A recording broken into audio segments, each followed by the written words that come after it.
Good day everyone, I am Jamala Kim S. Albis, your student nurse from Camarines Sur Polytechnic Colleges. So for today, I am going to demonstrate the home visit.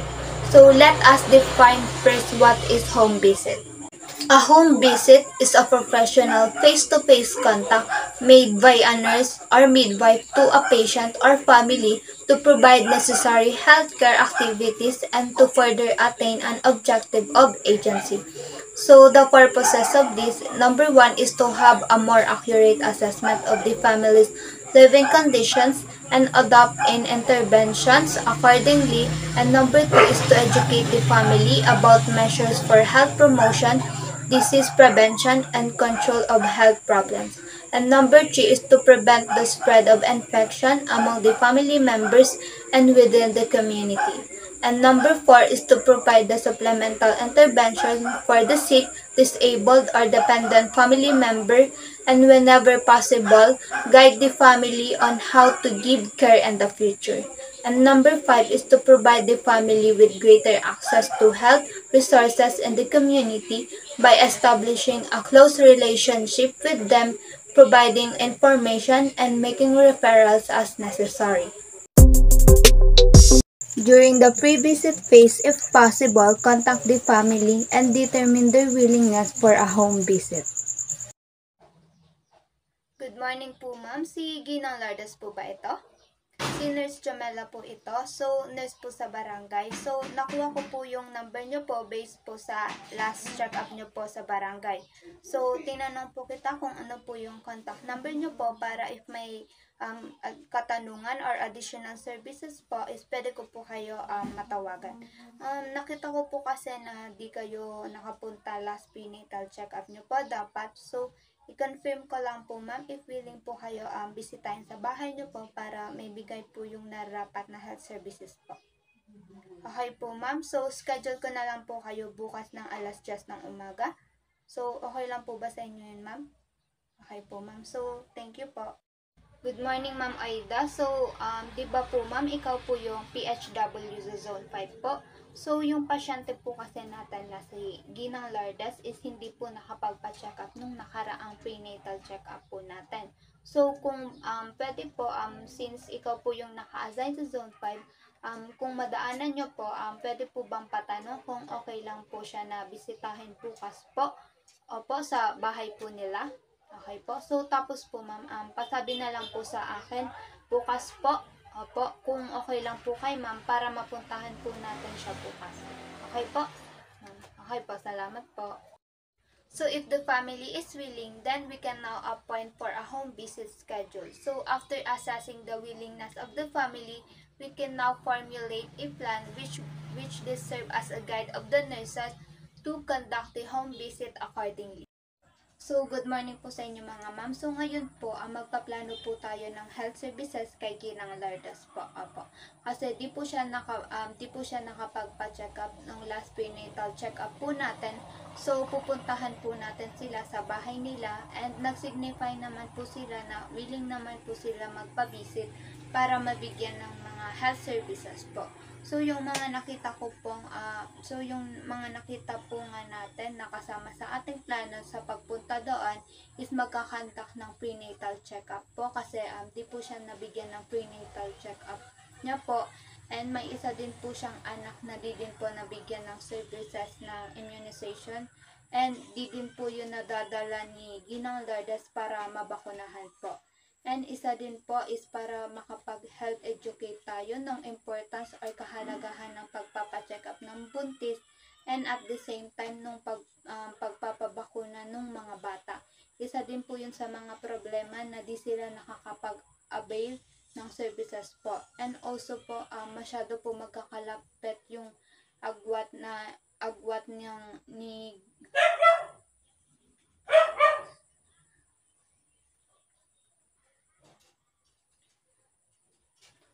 And also po, masyado magkakalapit po yung agwat ng bawat anak ni Ginang Lardas. And maaari rin po tayong mag-educate about family planning dahil sa nakikita po natin na masyadong pasunod-sunod yung panganganak or magkakalapit yung panganganak ng ni Ginang Lourdes, and dahil po doon, di na po nabibigyan ng sapat na atensyon yung bawat anak niya po, and gaya po nung anak niya si Lala is isa po siya sa mga severely malnourished po dito sa isla, and isa na rin po yun sa plano natin na i-assess po natin yung nutritional status ni Lala and to educate na din po si Ginang Lourdes. Then, before leaving the health facility, we need to make sure to check the content of the nursing bag and other articles. Then next, we need to inform other members of the health team of your itinerary. So this includes the barangay captain, the barangay kagawad, and also the barangay health workers and other community health volunteers, so that they will be aware of our location in case other services or immediate services will be needed in the community. So, good morning po, Kap. So, bukas po, pupunta po kami sa bahay ni Gin.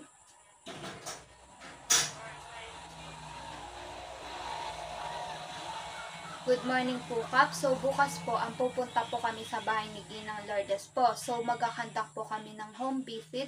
Kung meron man po nangangailangan ng health services dito po sa center is pasabihan na lang po ako doon. And kung makahintay man po yung pasyente, mas mabuti po. So, kung hindi naman po, is pwedeng pabalikin kasi pupunta kami doon ng alas 10 ng umaga po.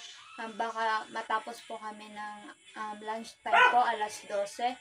So, alauna po. So, yung mga nangangailangan po ng health services or servisyong pangkalasugan, pwede po sila bumalik ng alauna po. Thank you. As much as possible, don't forget to apply the body system when conducting a home visit to ensure the safety of healthcare provider.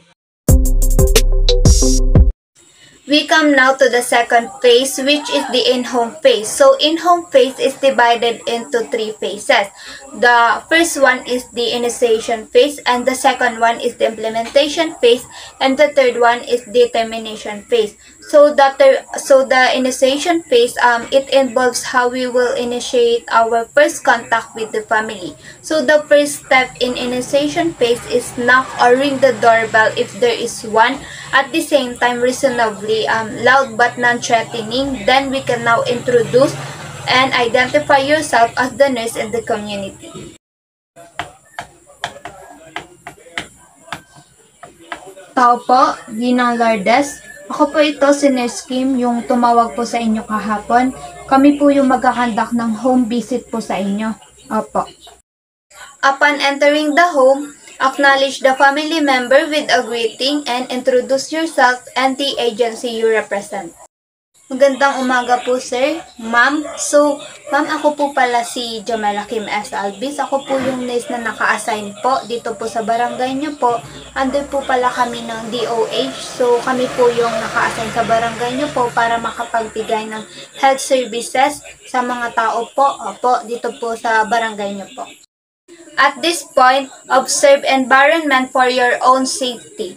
Sit as the family directs you to sit, or ask permission if you could sit, to respect the family as the owner of the home. Then we can now establish rapport, trusting relationship between the patient and then the family, so that the family will be effectively open up on their problem to the nurse.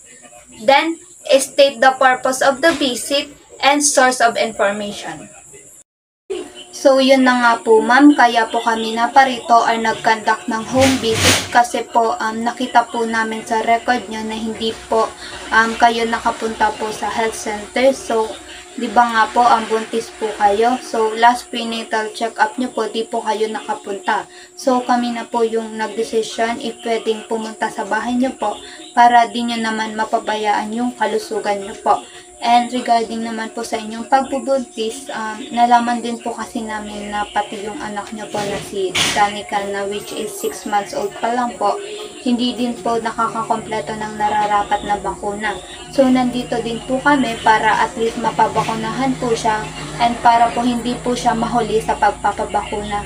And at the same time nga po, si Lala po, 2 years old is severely underweight po ngayon. Opo, medyo napapabayaan niyo po yung kanyang kalusugan. So, i-assess din po natin siya ngayon kung ano pwede pa namin maituro sa inyo and paano namin mapapabuti yung kanyang kilo and kung paano din po ma-improve yung kanyang nutritional status. So, yun po. Willing naman po kami umalalay po. So, yun, umalalay po kung ano po yung mga gagawin po natin ngayon. So, mag-educate din po tayo ngayon kung ano pa po pwedeng magawa ngayong araw po. Opo. After initiation phase, we come now to the implementation phase. So, we are going to conduct an interview and health history taking, and perform bag technique and observe antiseptic practices and perform hand washing before and after touching the family members. It is a great opportunity to the nurse to perform the procedure of hand washing and educate the family with the hand washing procedure.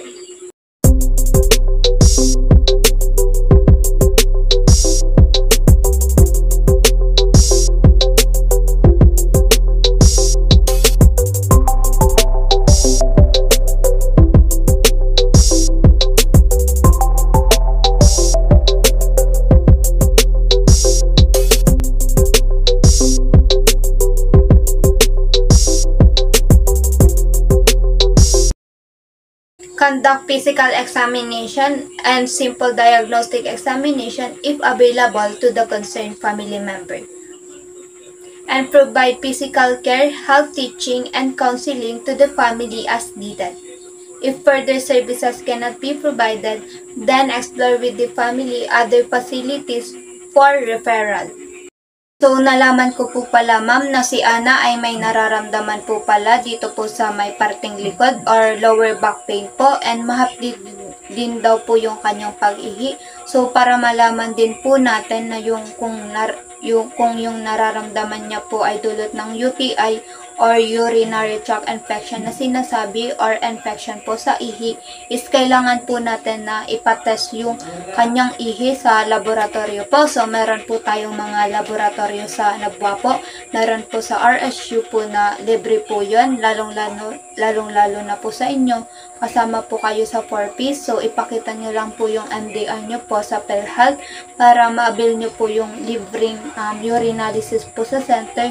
Then, kung ayaw nyo naman po, meron din naman po ibang laboratorio. So, pero at least doon po sa RSU, makakalibre po kayo sa urinalysis. Next, we are going to evaluate with the family what we have accomplished during the visit. Sige nga po, ma'am. So, saan po si Asher? So, Bibi, pwede mo bang i-demonstrate yung tamang paghugas ng kamay or tamang paraan ng paghugas ng kamay? Okay, so para makita po natin kung tama yung paggawa nyo po, kung may maliman po ako mapansin, is may educate ko pa po kayo kung ano po yung tamang paghugas ng kamay. Okay, yan. Very good. So, nakinig si Bibi kanina. So, yun na nga po. So, ikaw naman po, Ginang Lourdes, pwede nyo po bang i-demonstrate yung tamang pagpapasuso po kay Baby na ginawa po natin kanina? Okay po. Yan po. Ganyan po. So, yun po. Kay Baby po, patuloy pa din po dapat tayong magpasuso kay Baby. Kahit 6 months old pa lamang po siya, mas maganda po na 1 to 2 years po yung pagpapasuso natin kay Baby po. Okay po. After the termination phase, we come now to the third phase, which is the termination phase. So, we have to summarize with the family the events during the home visit. So, okay po, natapos na po tayo sa ating home visit. I-recap ko lang po yung mga ginawa po natin para di po makalimutan. So, yung una po is, una po nating ginawa is nagpa-check up po tayo kay ma'am. Okay naman po yung pagbuntis niya. Mas maganda pa rin po na nagpapa-check up pa din po tayo sa center. Then, si Bibi naman, napabakunahan na natin. So, at least yung unang 3 bakuna is naibigay na po natin. And na-discuss din po natin yung importansya ng pagpapabakuna sa tamang edad para mas mayroong antibodies production na nangyayari. Then, si Lala po, of course, kasama pa rin po siya sa severely underweight. So, i-observe pa natin, baka mas lumala pa yung kanyang kondisyon. Pero at least ma-prevent na din po natin yung kanyang kondisyon na maging severe acute malnourished si Lala. So, sa family planning, since buntis po kayo, sunod-sunod po yung inyong panganganak, nagbigay rin po tayo ng possible family planning na pwede ninyong gamitin. So, yun lang po yung discussion po natin.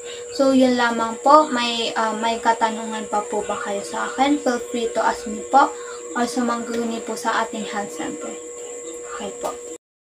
Set subsequent home visit or another form of family nurse contact. So, if the family needs further health intervention, then the nurse should set subsequent or another form of family nurse contact.